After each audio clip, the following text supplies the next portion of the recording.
Welcome to What is Going for new thought from the edge of Each week on OMTimes flagship radio show, veteran broadcaster, author, and media consultant Sandie Sedgbeer conducts thought-provoking interviews with inspirational authors, artists, musicians, scientists, speakers, and filmmakers who are working at the point where spirituality and science meet consciousness at the very edge of Here is your host, Sandie Sedgbeer.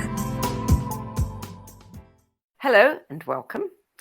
Charles Darwin's theory of evolution by natural selection, first published in 1859, is regarded as one of the most solid theories in science.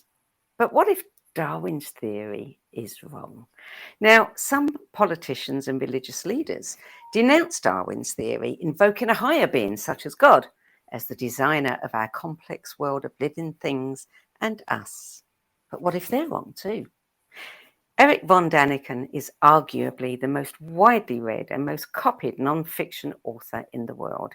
His first and best-known book, Chariots of the Gods, published in 1968, has been followed by over 40 more books, which have sold over 72 million copies and been translated into 32 languages.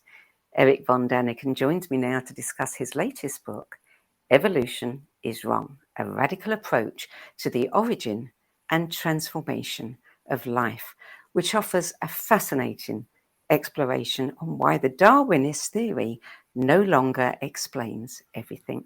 Erich von Daniken, welcome. Thank you for joining us. Thank you from my side. It's a pleasure to talk to you. You know, I'm sitting in Switzerland. It's cold outside. The high Alps are full with snow, but I'm happy to live in Switzerland. I'll bet you are. I've spent a lot of time in Switzerland and I understand why you're happy to live there. Yeah. So for 65 years, your tireless research has inspired innumerable thinkers, researchers, authors, movies, TV series, while simultaneously infuriating scores of closed-minded scientists and academics who've dismissed your work as pseudo-history, pseudo-archaeology, and pseudo-science. What kept you going? Well, it's my character. Of course, when you are young, you are not self-critical. You believe sometimes every rubbish. You believe every information. And only later, when you become older, you realize that and that information was maybe wrong, or that you were wrong in such and such place. So later you accept the critics.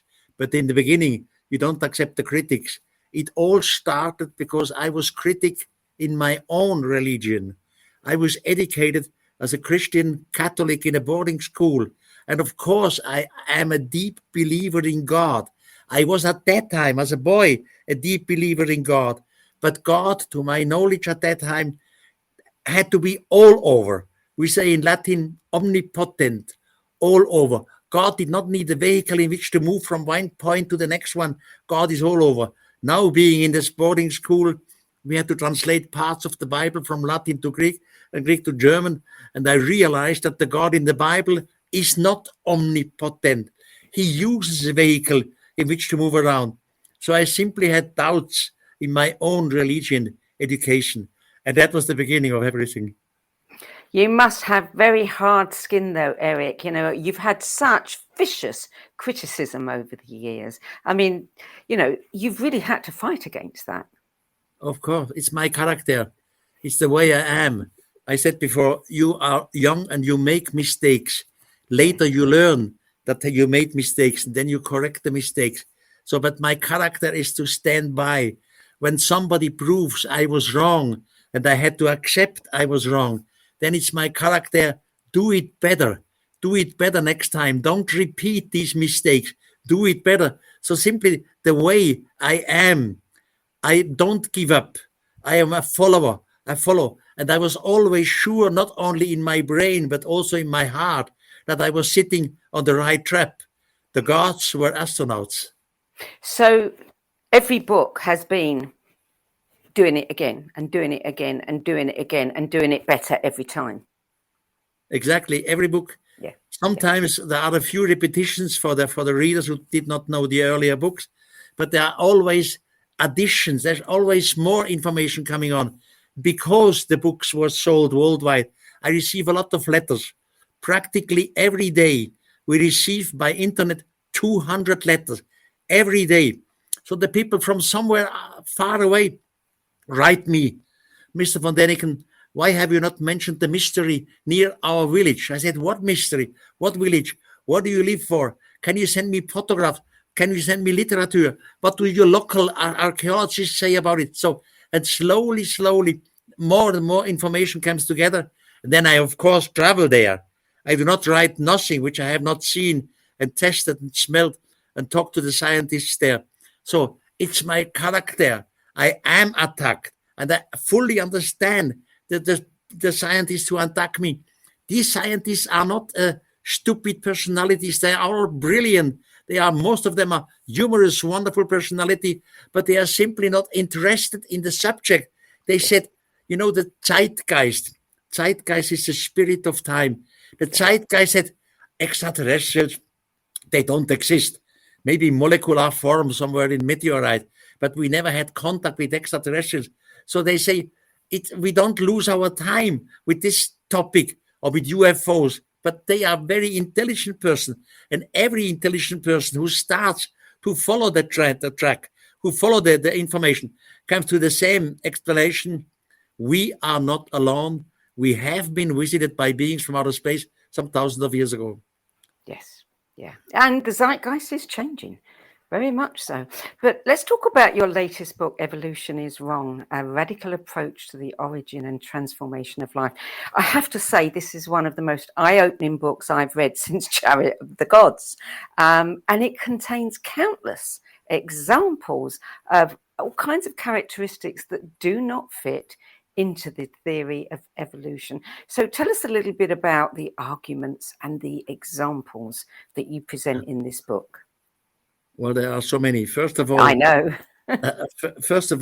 Generally, of course, we have evolution, generally spoken. I mean, everyone knows that all our different sorts of dogs, they have one mother original dog, sometimes a kind of wolf, and they all descend from the wolf. So we know there is evolution in biology, but many things cannot be explained by evolution, because they do not fit together. It doesn't work the evolutionary way. So something with Darwin's theory is wrong. Partly right, but the big part is wrong. We cannot explain them. For example, there are frogs, a type of frogs. They live in Australia. And these frogs, after they have given birth to their little children, frogs, they take them all in their mouth. They grow up in the mouth of the frog. But the mouse is something which you eat, where you eat. You cannot, growing up your own little puppies in your mouth. So it doesn't fit with evolution. Something is completely wrong here. Or we have plants, for example. Plants who eat meat. And some of these plants, if they are simply touched to another plant or to an insect, within a millisecond, they change something. They eat something. They have tentacles coming out within a million of a second. How would this slowly go on a way of evolution? It cannot have gone slowly. It must have been someone have given the order, or someone has designed it. The question is, who was that someone? And that's the big fight in our society. And that's exactly what we're doing now with things like CRISPR, I mean, instant changes we're making in DNA, etc. And that happened before. And that's not my idea. Look, if you read the old text, old Sumerian text, even in the Bible, you read that the gods created humans according their own image. Yes. What means according their own image? And then the so-called, in the Bible, the so-called fallen angels had sexual contacts with human. If really angel had sexual contact, a real angel, a spiritual being, would never have sex. If really angels were taken literally as being with the blood and flesh, so their sexual apparatus must have been the same. Otherwise, they cannot come together with females, with the planet. Not only this, the number of chromosomes had to be the same. Otherwise, they could never make children. So these extraterrestrials, these so-called fallen angels, were in reality extraterrestrials who visited us and who changed the genetic form of the genome. We can prove this in the meantime. Again, we have evolution until a certain stage, and then extraterrestrials come. I can explain later why they have come. It's not by coincidence. Extraterrestrials come, they realized on this planet Earth we have thousands and thousands of forms of animals. One of the animal form was the most advanced one of our forefathers. Now they take simply a cell or 2 or 3 cells of one of our forefathers. They change the DNA in the cell, which, by the way, every student of biophysics and biology does today. We do in genetic does today. They change the DNA, the base, the DNA. They put it in the liquid, the cell to a liquid of nutrition. The cell grows, is planted in the womb of the female of the same species. The female will give birth to a child.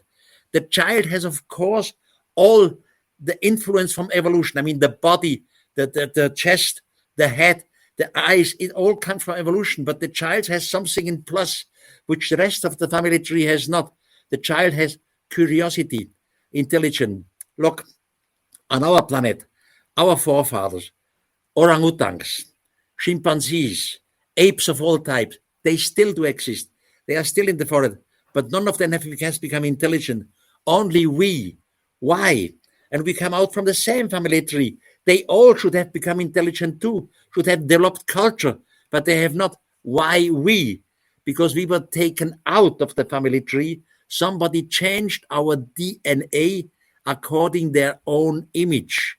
They wanted to create an intelligent species on this planet. And I think the goal is that we develop technology. Finally, we will construct spaceships again, and we will go out again like a snowball system. We will send and spread out intelligence and curiosity out there in the universe. And we'll be doing it to others? We will go in where? And we'll be doing the same thing to other species? We will be doing the same thing to others.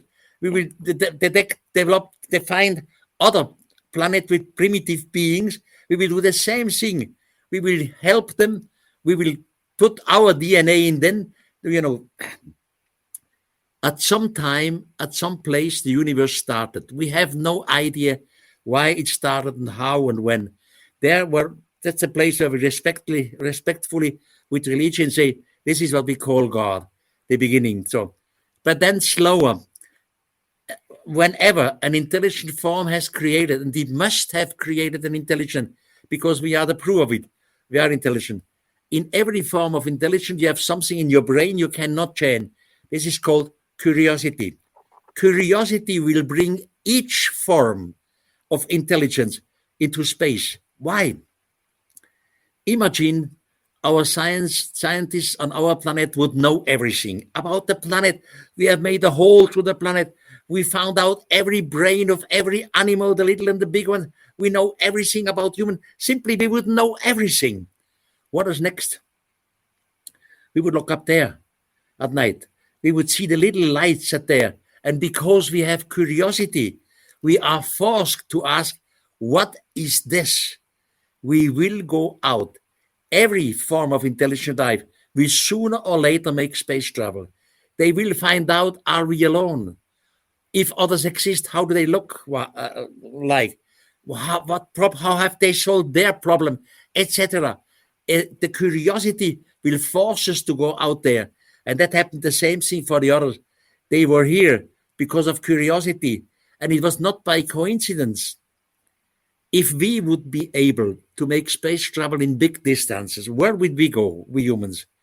We certainly would sit together and ask, start with our own solar system. Should we go to Venus, to Mercury? Never. It's too hot. We will simply die because of the temperature. We could go to Mars, but we have to build our own atmospheric conditions there. We could go to some of the Mars moons, which is true. Later out, the next planet, Jupiter, we would never go. It's a giant Jupiter. The gravity would simply press us to kill us. And the atmospheric conditions are metanium, ammoniac. So we go not there. And far away out there, Jupiter, Pluto, Uranus, Neptune, they are too cold. they are too frozen. That means we humans, we look from the beginning for a landing place which is suitable to us. We want to work on the landing place. Now, this is the first filter. The same happens for the others. They have asked them, where can we land? Where can we survive? Where can we work? This does not exclude that maybe we have intelligent forms of life which we cannot even imagine. Form of spirit in spiritual forms, beings with 20 tentacles and 15 eyes. Everything is possible. But the ones who visited us were similar because they looked for the similar landing place, the same as we would do in the future.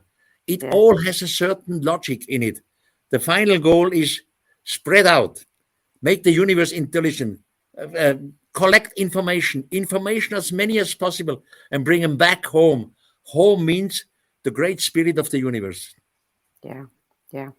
Tell me, there's some really fascinating stories in the book about different species of, animals, insects, just about everything you could think of. The one that I think probably is capturing most people's imagination is the blob. Say a little bit about the blob. I mean, what is it? Nobody knows what the blob is. The blob is just something you can see, you can touch. It's a little something, and the original blob is in a museum in Paris. I think it's in the Anthropological Museum in Paris. Now the blob has been separated and cut in different pieces. Several scientific groups in different countries of the world are studying the blob. We don't know what the blob is because, according to us, intelligence means brain, means neurons. The brain has to communicate with another. The neurons have to communicate. This blob has no brain. There are no neurons, but this blob is intelligent because if you cut it, it goes to a certain direction. We know the blob doesn't like salt, so it would not cross a line of salt, but the blob learns to go around the line of blob. Scientists have constructed a labyrinth and put the blob into the labyrinth, and the blob found out the way to the labyrinth. So the blob is intelligent, which is completely against evolution because the blob has no brain. But he is intelligent. So what is this thing? I said many institutes worldwide are making researches on the blob. We have no final answer. I think these things come maybe from outer space. Well, yes. Where could it have originated from? It had to originate somewhere. It's it's the thought that there is something that exists that has intelligence that nobody can categorize is just mind-blowing. The what? Mind-blowing. Mind-blowing, yeah, definitely. There are many things which are mind-blowing, which we can really not explain in evolution. But, more and more scientists are now, talking about we need to reinvestigate Darwin's theory. I mean, there was a petition, wasn't there, that was critical of Darwin's teachings. And so many scientists, National Academy of Sciences, Yale, Princeton, Stanford, MIT, they all stated that the previous evidence for Darwin's theory should be carefully examined. I wonder how many of those scientists were once defenders of Darwin's theory. Well, I mean, it's really time that the zeitgeist, the spirit of time, changes. Until a few years, evolution was an absolute credo. You have to believe in a scientific community. If just 10 years ago you would attack the theory of evolution, they look at you as a stupid. You're not taken for serious anymore. You're out of the scientific community. Now, because of our knowledge, especially the knowledge in genetics, we learn that many things cannot be explained with evolution. We have to look for new possibilities. And one of these possibilities is what we call somebody has done it. What for? Who is this somebody? What was the reason? What are we? There are theories which exist worldwide, for example, that we are just our planet and the humans and the animals. We are just a kind of zoological garden. Somebody is observing us. Somebody is observing all the other animals. Now, in a zoological garden, you always have two parts. You have the guardians They have to take care that everything works clear in the garden, that no wrong animal eats the other animal, etc. And you have the visitors, and you have to be careful that the visitors also, they behave themselves correctly, that they do not kill or destroy some of the animals. Now we are in a zoological garden. The watchers are watching us. They realize there are billions of life forms on this planet, and one life form develops more advanced. They develop culture. They develop singing. They make artifacts, etc. So they realize this form is more advanced than the others. Now they know sooner or later, because of curiosity, they will try to escape from their prison. Should we let them escape or not? And I think the idea is we have to observe them soon as they realize they are not alone. There are other intelligent beings out there. Soon as they realize we are not the greatest, then they are ready for a contact with outside. Before, we cannot let them go out. You know, on this planet Earth, we have, generally spoken, we have two types of humans. One type is scientific, the other type is religious. The religious type was told God made everything, but as crown of creation, he made us. The scientific type said everything is evolution, but we are the top of evolution.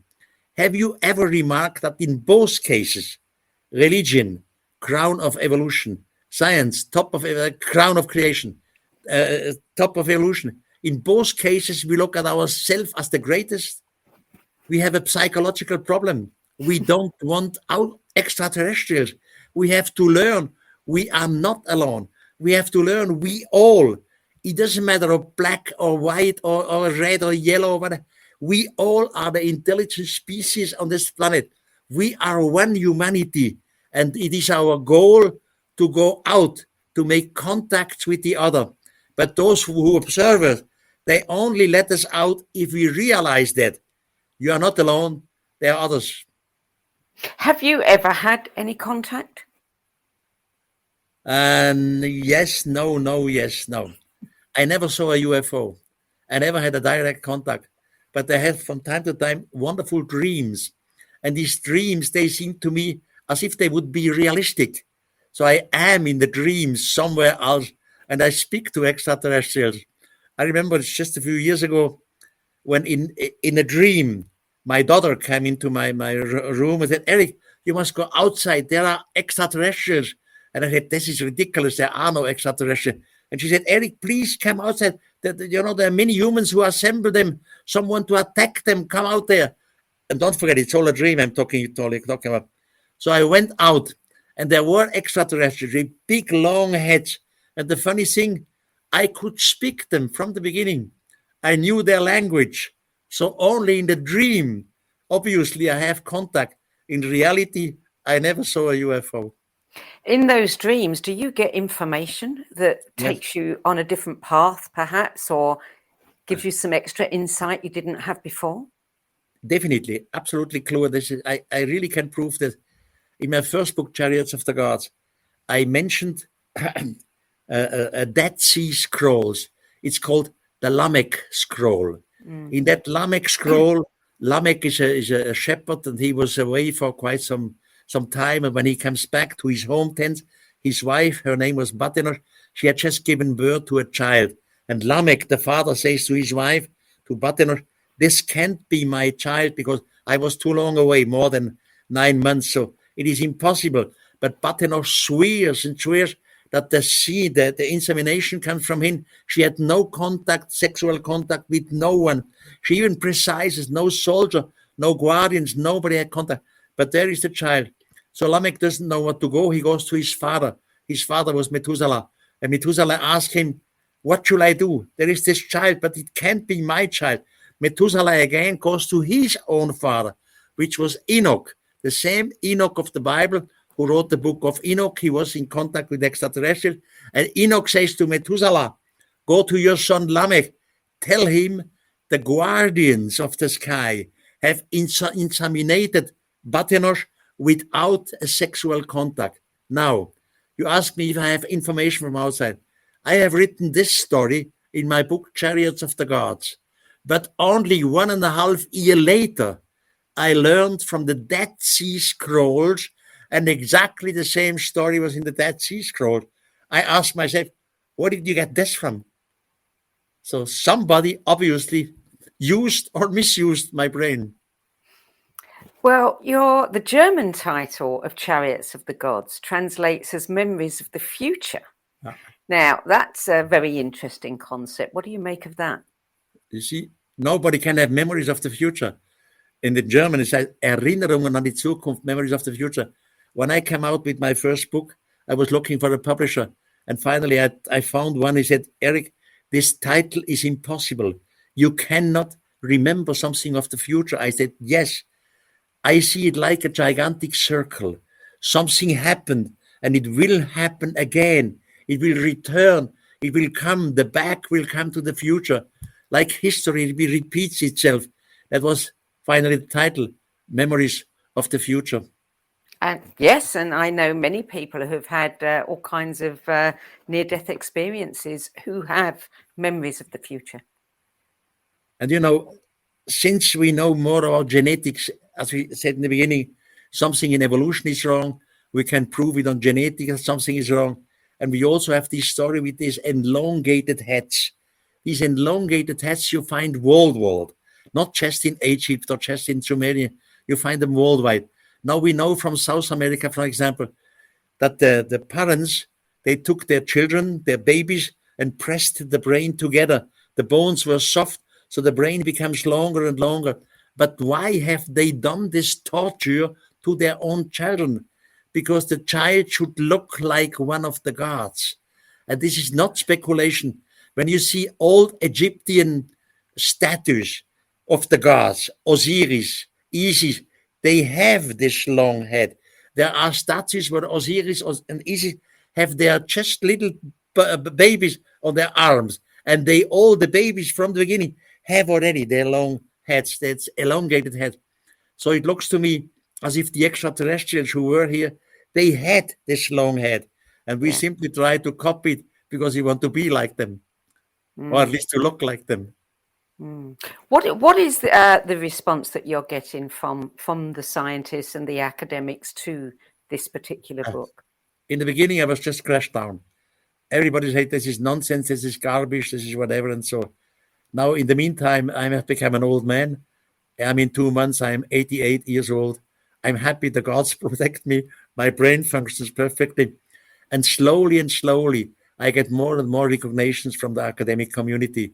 I know this because I am invited in some circles, on which I will not talk about in public, some academic circles and some circles like the Freemasons, etc., which never happened 10 years before. They are interested to get in contact with me. And slowly they say, maybe he's right. Maybe there were extraterrestrials here. We should be careful and not damn him down. How do you feel about that, with people beginning finally, to give credence to your work? I have a lot of personal contacts. I said in the beginning, we receive over 200 letters every day. I have a lot of personal contacts here in Switzerland.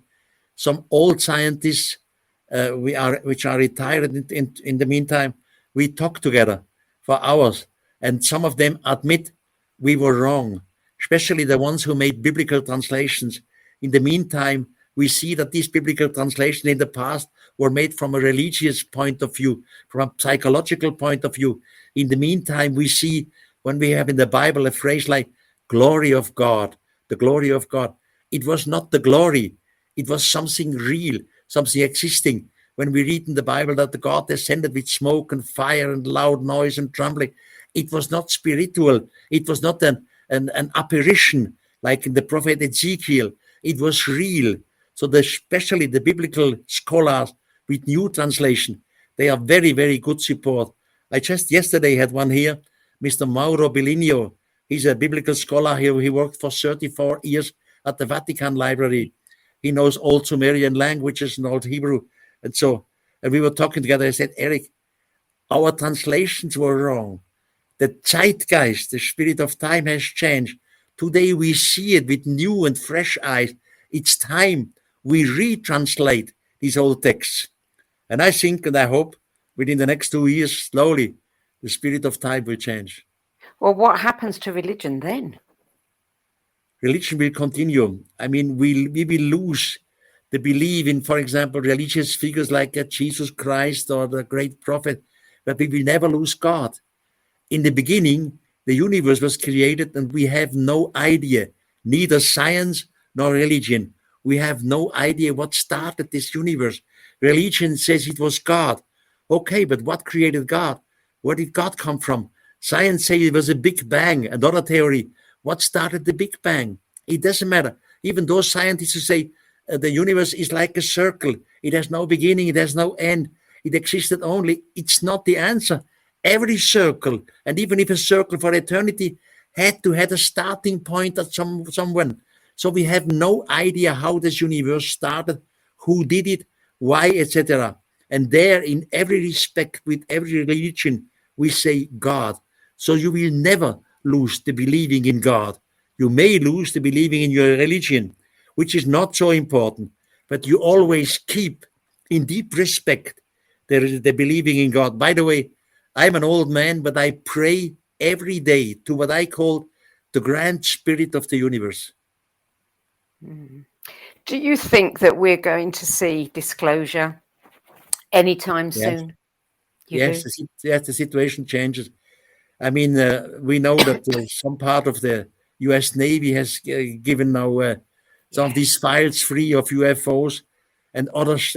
Chile, the state of Chile in South America, has done this, and in Turkey too. So slowly, we will learn that something is wrong up there. And it's not enough just to say we have a physical phenomenon which we at the moment have no scientific explanation, but maybe in 10 years we can explain it. It's not enough, because these beings, they made Entführungen. Anyhow, they capture some of the humans, and in some others they made implantates. So we have implantates, we have the object which extraterrestrials put in. So it's not enough to say something exists out there. No, there's something, had a brain, was intelligent, want to know something from us. And we are their offsprings. Yes, we are. What is your next book, Erich? I'm always, by the way, the book Evolution is Wrong, which you mentioned, which is the term. In Germany, the title is different. In Germany, it says, alles Evolution oder was? Everything evolution or what? Question mark. In English, they translated, evolution is wrong. The German version has a question mark in. Question mark. It doesn't matter.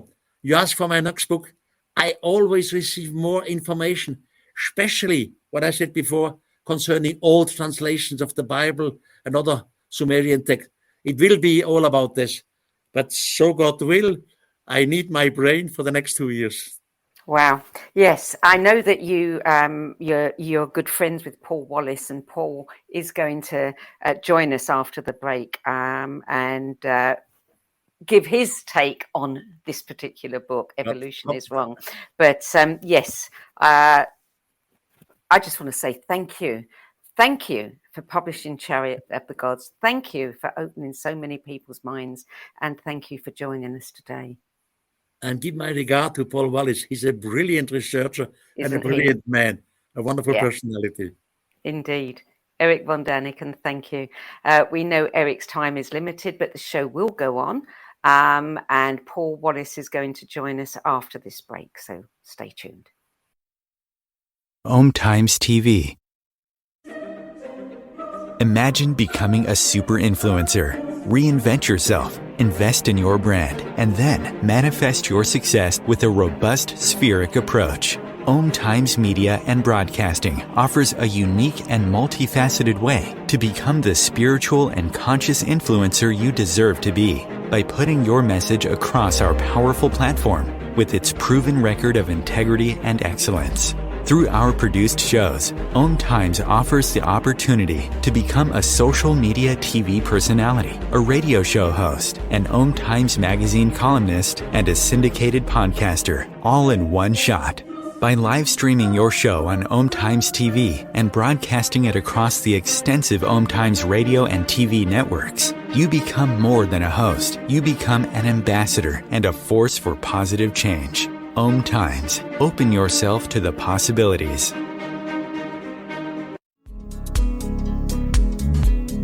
Hello, I'm Sandie Sedgbeer, host of OMTimes' flagship radio show, What Is Going On?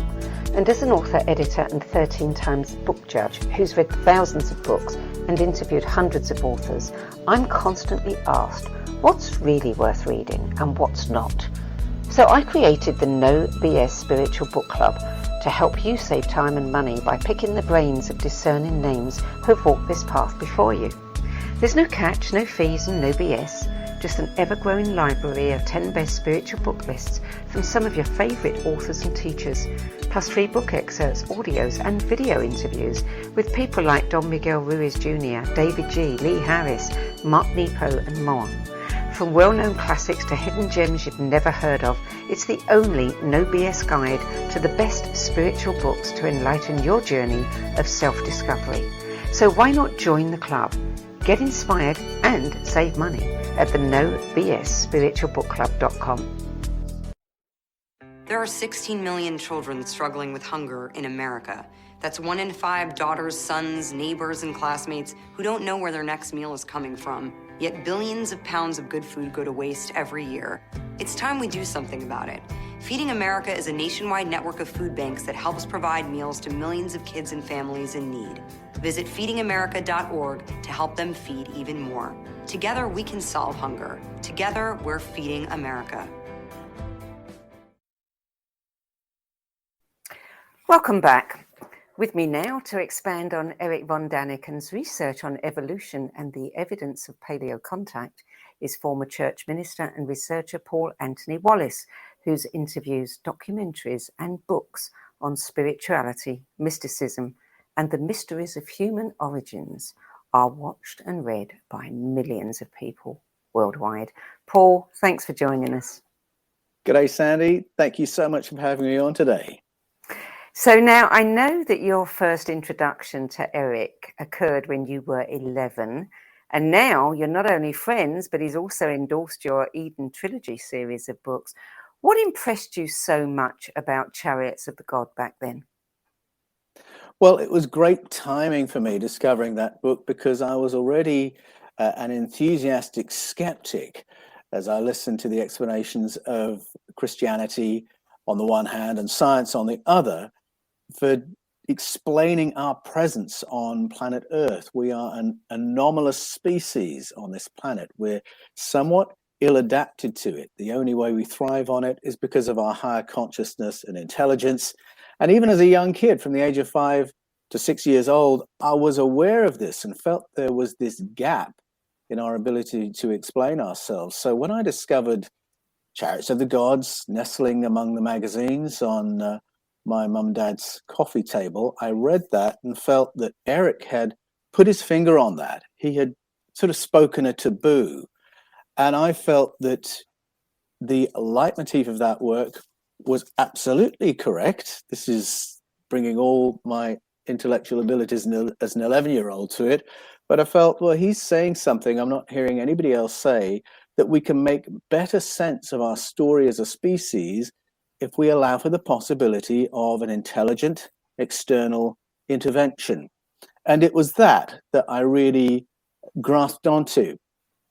There was tons of other detail in there that was absolutely fascinating, intriguing evidences of earlier cultures and civilizations.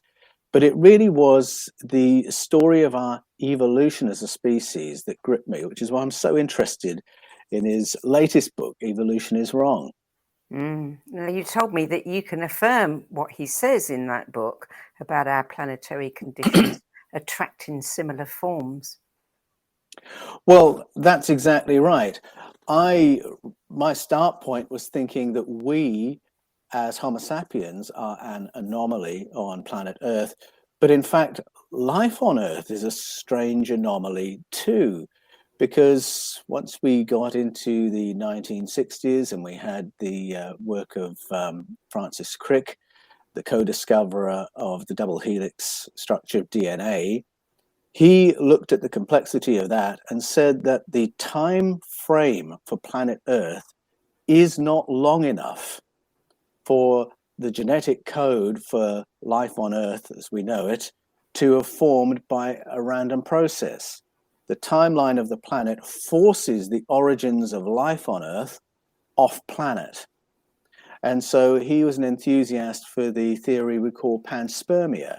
And panspermia is the idea that the genetic code for biological conscious life is as much a part of the property of our cosmos as the properties of light or gravity, and that whenever this coding lands in an hospitable environment, it will generate forms of life similar to the ones that we're familiar with here. And when I was researching for my first book in Paleocontact, Escaping from Eden, I was blown away by how many credible scientists, especially in DNA research, who were willing to put their hand up and say, yes, I believe in panspermia too. And I discovered that by the time I wrote Escaping from Eden, the European Space Agency had spent $80 billion testing the theory of panspermia, looking for the building blocks of life on comets traveling through our solar system. So you invest that much money, you're taking it pretty seriously. And as I got back into the works of Plato, I realized that theory is really just putting nuts and bolts on something that Plato had suggested 2,500 years ago. So tell me more about what Plato had suggested. Well, Plato is an incredible person. Everyone should read Plato. He is one of the most important minds in human history as we know it. There was a British philosopher who once described the whole of the Western tradition of philosophy as no more than a series of footnotes to Plato. That's how important he is, and nobody disagreed. And Plato comes to these amazing, far-reaching conclusions in three ways. He does what we would call science, which is applying logic to things we can all observe. And then he also pulls together ancestral information, which he does from ancient Egypt in particular. And then he draws other information from what we might call altered states of consciousness. And he has an experiential argument there as well. He, on the basis of his science approach, reaches the conclusion that prior to the material cosmos emerging was a unified field of consciousness. So he argued that consciousness preceded the material cosmos. And then he goes further and he says the material cosmos exists, it came into being in order for that consciousness to experience itself. Now, this sounds like a really woo-woo abstract thing to say, except that panspermia is simply an engineer's version of saying the same thing, that the cosmos hosts the genetic coding for biological conscious life. This is how consciousness experiences itself and expresses itself. It has a place to land. It has environments and niches in which to land and develop into life forms. And so when Francis Crick put forward this idea, he really was beginning to put detail on something that Plato had said 2,500 years ago. And there's more science to support that view now than when Francis Crick put it forward in 1968. So you come to the present day, and some of the leading figures in the study of genetic coding are Vladimir Sherbak and Maxim Makukov of the Kazakh Al-Farabi National University and the Fezenkov Astrophysical Institute. And on their studies, they concluded, and this was way back 10 years ago now, they published their findings, that there are patterns in the structure of the genetic code that point not only to great antiquity, but to intelligence and to design.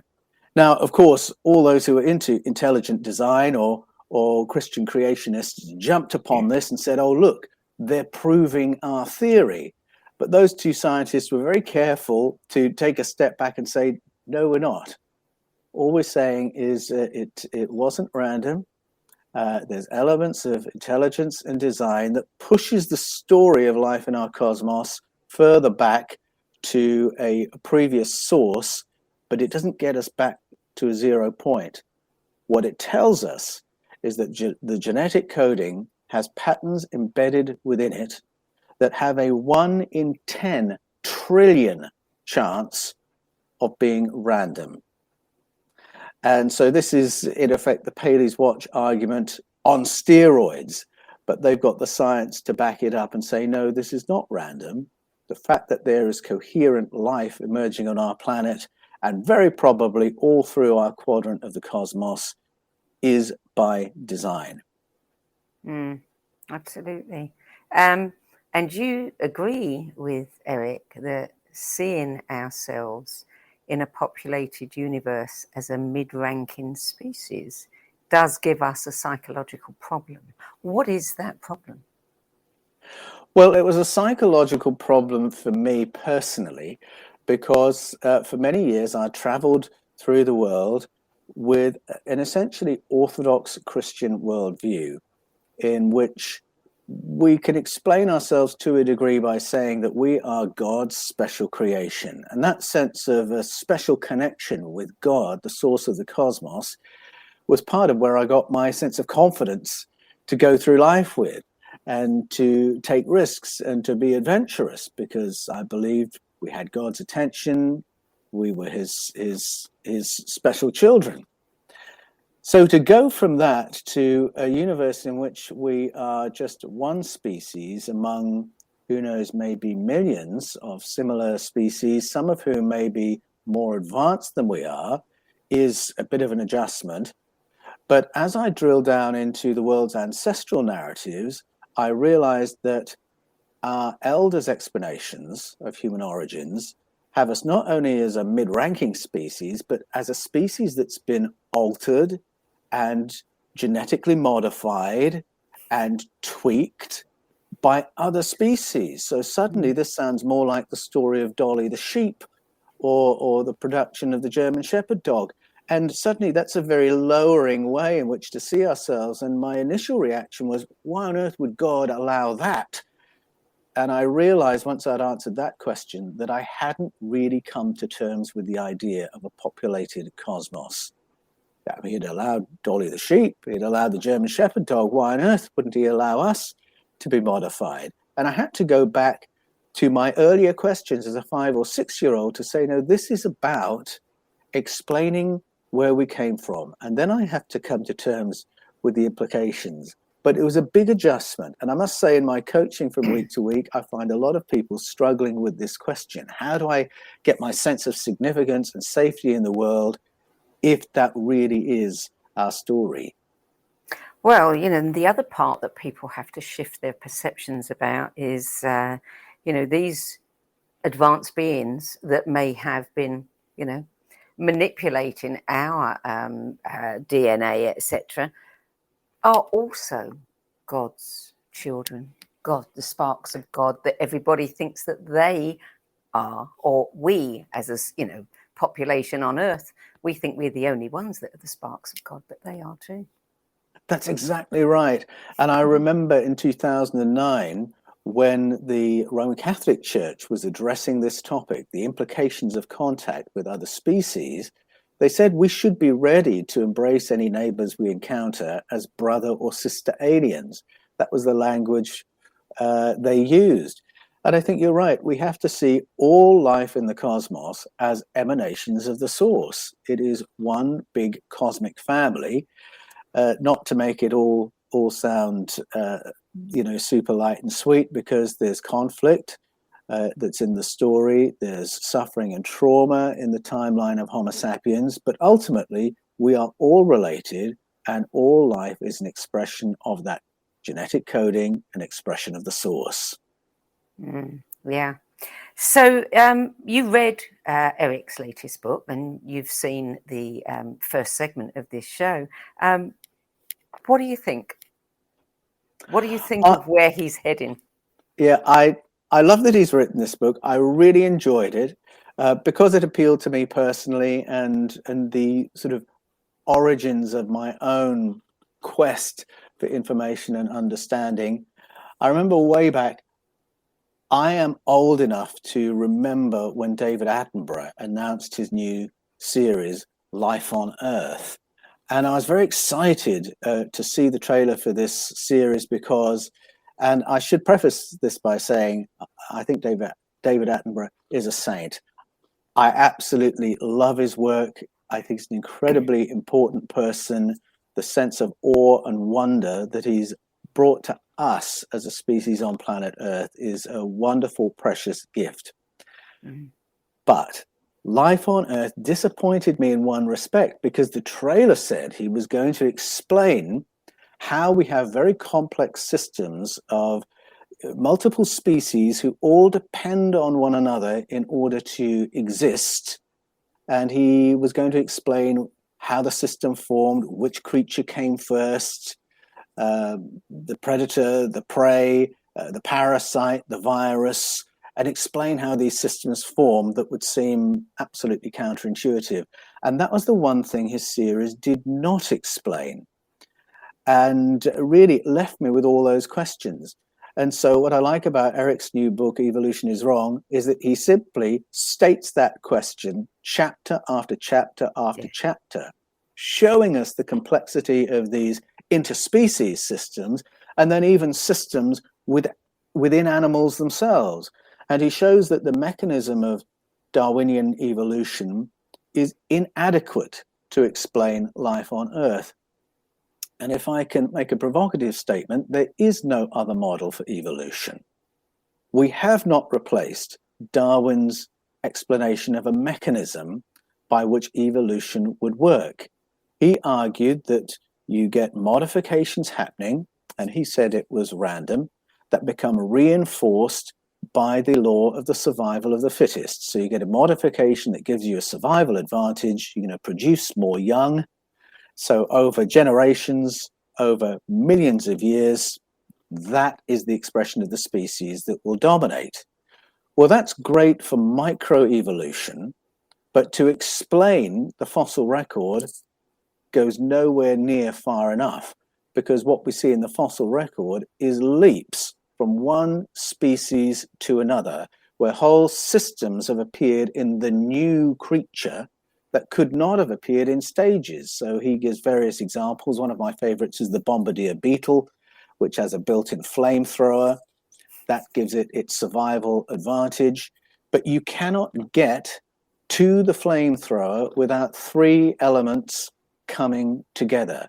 The whole system has to form to create the survival advantage. So how do you get there? There's no mechanism for it. This is something that fascinated me, and I remember back in the 80s, evolutionary scientists started using the language of teleological evolution to explain these huge leaps and why we would see, in effect, new species emerging who are intact, operational, lock, stock and barrel with no intermediary stages. I went along to talk to some scientists from the Natural History Museum of London in the UK to discuss the whale, which I think is the most fascinating example of this problem.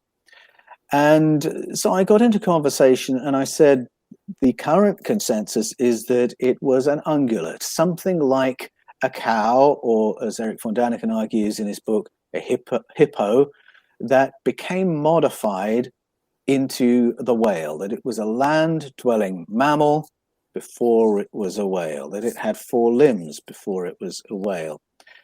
And so I asked, how do you get from something like a cow to a whale in gradual stages that all give a survival advantage? How does the cow sprout a functional fish-shaped tail, for instance?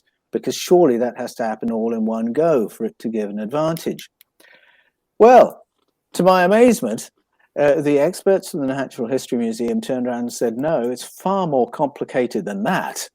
Because not only do you need that tail, the skin needs to be different. The respiratory system needs to be different. The eye needs to be different. that nostril needs to move. All these things have to happen in one hit. And I said, well, how does that work? And they said, well, because there are genetic codes for a fish-shaped tail. There are genetic codes that put the blowhole here. Genetic codes for this kind of respiratory system, so on and so forth. And those codes belong together. Well, I went home and puzzled over this and realized that what my scientific friends had done was simply to restate the question. These codes belong together. Well, yes, I know. That's really what I was saying. This whole animal has to emerge intact in one fell swoop. But what makes the codes belong together? And then if it's a code, how is that code constructed? There is a coherence to it. And the language of teleological evolution was that evolution knows where it is going and therefore groups these codes together. Well, if there's a knowing, something has to know. Yeah. So what is the thing that knows, or who is the thing that knows? Teleological evolution just seemed to be another way of talking about a designer without conceding that you're putting intelligence and design back into the picture. Now, Erich's book makes that point time after time after time, species to species. And there's something, it's like a juggernaut. It just doesn't stop from chapter to chapter.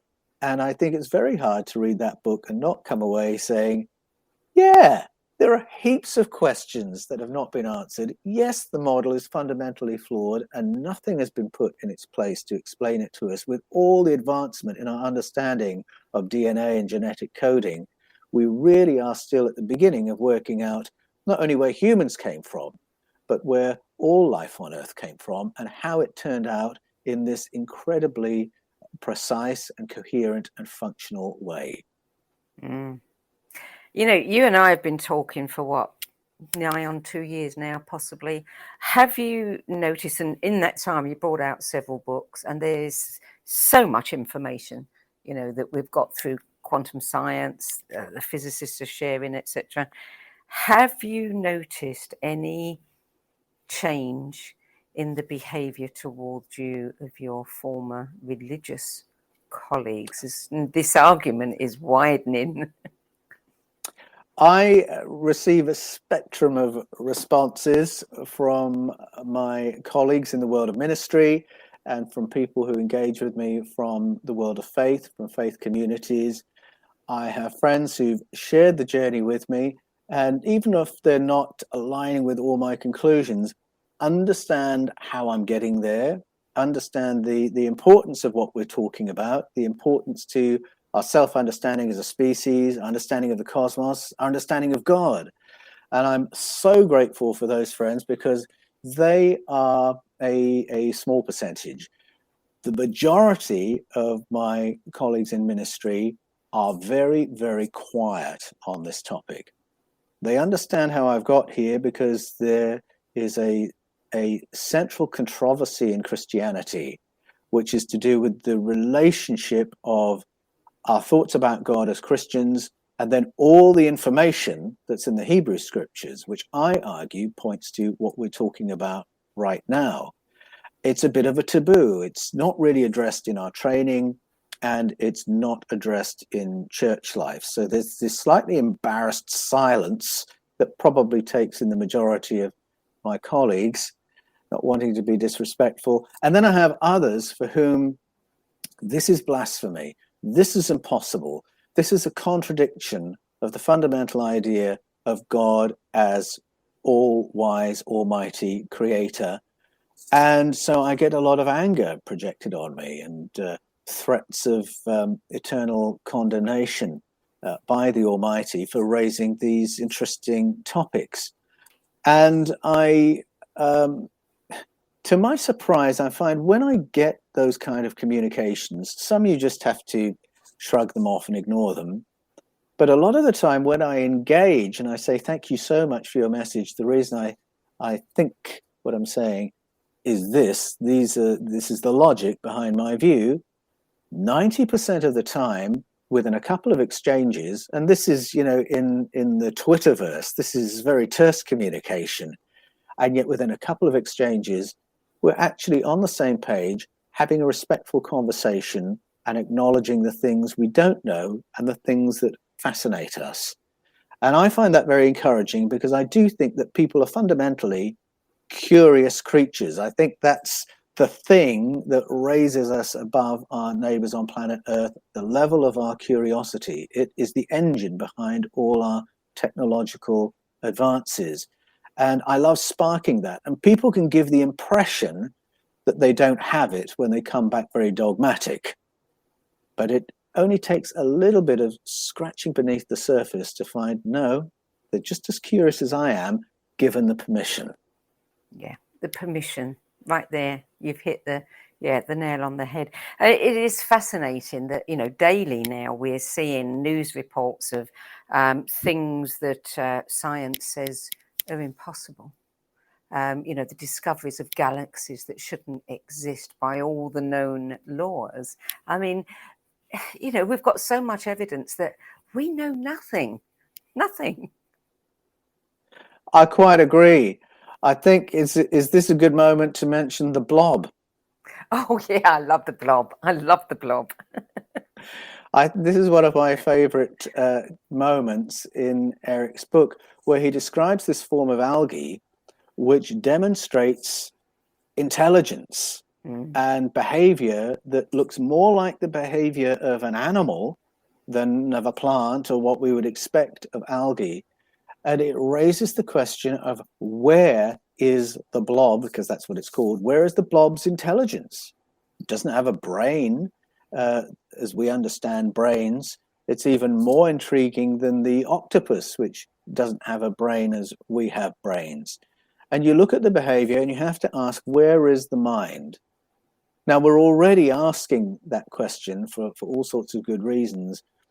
It is a question that interests me because of all the people I've met who've had out-of-body experiences or near-death experiences, where they've been flat-lined on an operating table in an operating theatre, and while they were dead, their consciousness was in the hallway listening to private conversations of doctors, nurses, and family members in a different part of the hospital.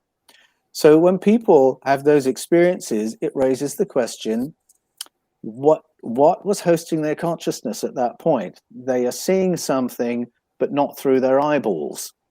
They're hearing something, but not through their ears. So what is supporting their consciousness in that moment? If you have pets, you're likely to be asking a similar question, because I have cats. Cats' brains don't have a language center. And yet we know that cats can respond to specific words. They don't have the same word power as a dog, but then we can't really explain the word power of dogs either. So if they don't have a language center like we have, what are they using to process and understand speech? Is it in the brain? Is it in the body? Or are they using their EMF, their electromagnetic field? We use it for other things. We use it for what we call reflex actions. If we respond hyper quickly to something that could have hit us or injured us, the nervous system doesn't move that fast. We've got a perceptual field that's bigger than our bodies, and it's related to our EMF. Is that what the blob is using? Is it thinking with something outside its own body? And I would just encourage people, if you only read one bit of Erich's book, read the section of the blob, because it raises such profound questions about being. And, we've already got a model for it, because, where's the internet? Everything is stored in the cloud. In the cloud, yes. And we have to think about the mind is stored in the cloud as well. We're almost out of time. Very quickly, I want to ask you one last question. You asked Erich how he felt about serious academic supporters who were offering him material and support, but were anonymous about it. They wanted to keep their anonymity. What did he tell you? I asked him if he found it annoying that there are all these eminent scientists in their fields who, behind closed doors, support Erich but won't say so publicly. And he said he's actually come to terms with that. He's very happy about it because he gets so much information from those sources, and he would cut himself off from the information if he said, well, I'm going to expose you for that. It is the role of the writer to push the boat out, to put out new ideas, and then academia can say, oh, let's discuss this crazy book this crazy guy has written, and that's how academic thought can move forward. But peer review is very conservatizing. It's very rare that it's from within the bowels of academia that the radical new idea comes. It's very often the outsider who puts it forward by saying, I've read your stuff, I'm joining the dots, the implications of what you said are these, aren't they? And to be willing to take the heat from the general public until the point where the academics come forward and say, well, Eric may have got it right here, or Paul may have got it right here. So it gives me courage to take a similar role and say, I'm willing to take that heat if it pushes the conversation further forward. Which is what we've got to keep on doing. Paul, we're out of time now. Thank you so much for joining us today. And can you just tell people where they can find all of your videos and documentaries? Go to fifthkind.tv and to the Paul Wallis channel on YouTube. And you can go to paulanthonywallis.com to keep up with my Eden books. Go to Amazon and you'll find Escaping from Eden, The Scars of Eden, Echoes of Eden, and next week, The Eden Conspiracy. And reach me through my website and we can get into a conversation. Wonderful. And Evolution is Wrong, a radical approach to the origin and transformation of life, is a truly eye-opening book. It's published by New Page Books, and you can learn more about Erich von Daniken's work at daniken.com. That's it for this week. I'll see you again at the same time next week. Till then, goodbye from me, and thank you, Paul. Thanks, Sandie. It's been a pleasure.